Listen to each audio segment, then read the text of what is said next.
Hey everybody, this is on the AIRCARE 6-gallon humidifier unit. I have a garage wood shop, and so humidity is a big deal for me so that the wood doesn't warp.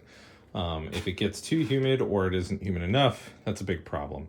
And during the winter time, I use ceiling mounted heaters to keep my shop warm enough. Problem is, it then kills the humidity level in here and takes it down to about 11%.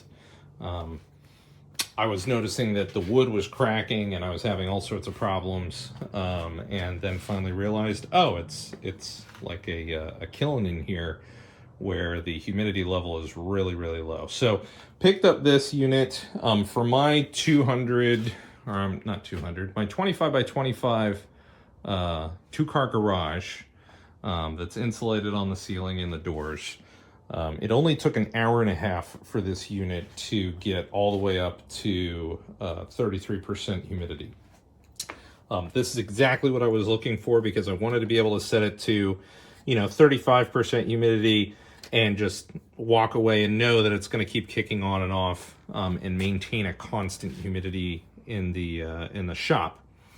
Overall on the unit, it's very flimsy construction. This is like a millimeter thick plastic wall. But it's just to hold water. You're not kicking it around or anything. So, how sturdy does it need to be? Specifically for the price too, I purchased this for $109 on Amazon, and, definitely cheapest for the size of the unit. It took me a little while to fill it up with the hose. Basically what you do is you lift this off. You're supposed to pour the water in here. It then travels through the filter material into the main tank where it then sucks it up. If you can see the filter material right there, then the fan goes and it blows it back through the filter material through here. Right now, let's see, if it's F3 is the slowest, F1 is the fastest on the fan speed. F1 is pretty loud. Let's see.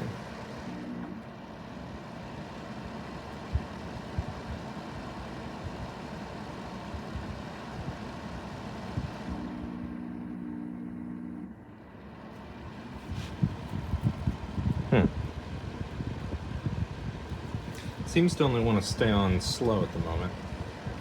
I guess it's because we're at our temperature. I'm not even sure if you can hear that. Slow is almost unaudible, which is great. When I had it on high earlier, when I first turned it on and we were at a super low humidity, the fan was really noisy. For shop, it's not a big deal. For in your home, it might be. Basically on here, you just set the humidity level. There we go, there's the high fan. Yeah, I was saying it didn't need it too much, that's when I kicked it.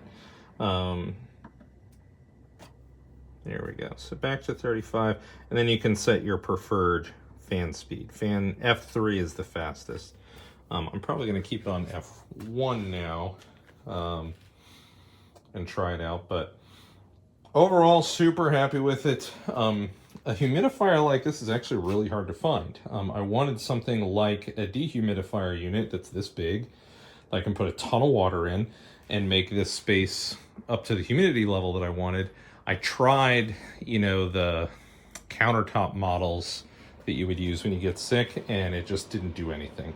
This guy did the job. So if you have a large space that you need to get the humidity up in, I definitely recommend it. This video is about my humidifier that I've set up to siphon from the toilet and automatically feed the humidifier so I don't have to keep refilling it, splashing water on the floor, and keeping things wet. This reduces my labor, keeps my humidifier full all the time. As you can see, my humidity is 43 and it's set at 55, so it's running. Fan is running That's right, it's at 44 now. So it's coming up a little. But I'm going to show you how the rest of this is set up. Okay, as you can see, there's a little notch in my toilet tank. And that's a perfect place for me to run my line. And I have it sitting in the tank. I've used some high quality tape and taped a butter knife to it so it sits right at the bottom of the tank. Draws water from there. Comes down. There's my hand primer bulb that I primed the line with. But the check valve in it was too tight to allow water to free flow, so I had to put this valve in. And I put the bulb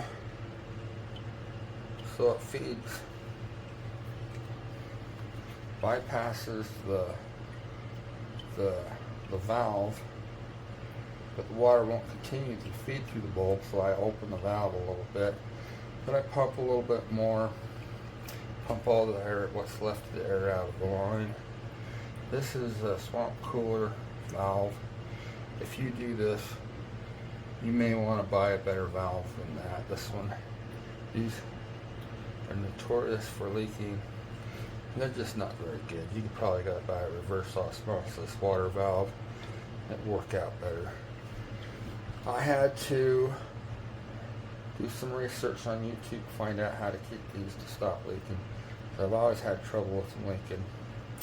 The secret was to wrap the olive with Teflon or plumber's dope, plumber's thread dope, or whatever you want to call it, liquid compound.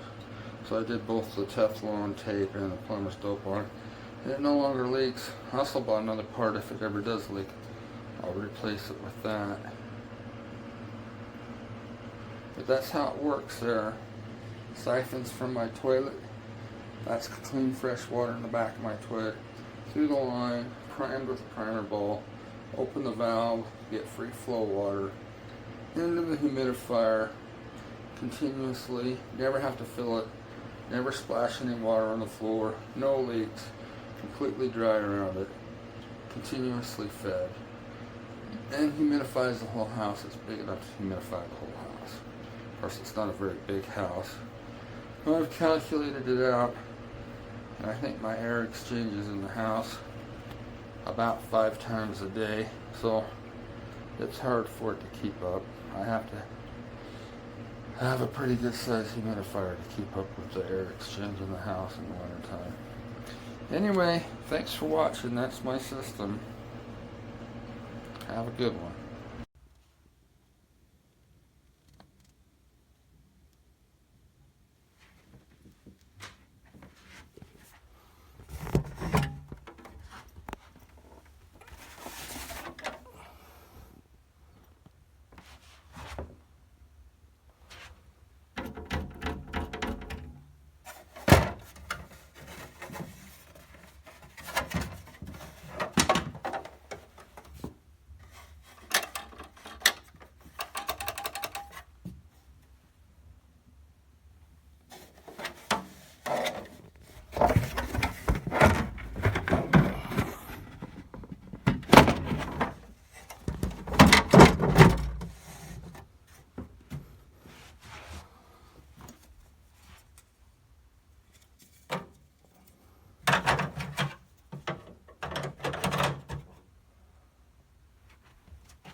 Okay, so we're with this little clip, you can see where it is right here, right? You can hear that click.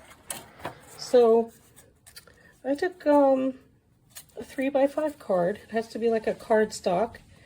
And then I have these paper clips to keep it in place. And I'm opening it up and I'm gonna sandwich the metal guy inside that, if you can see. Now that is going to now make contact with that tall thingy that has the styrofoam piece in the bottom, and then your humidifier should work.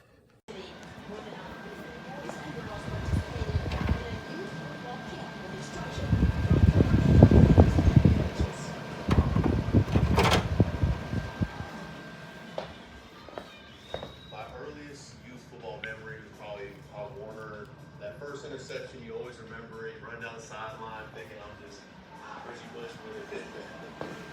I didn't just play linebacker, I played tight end. I remember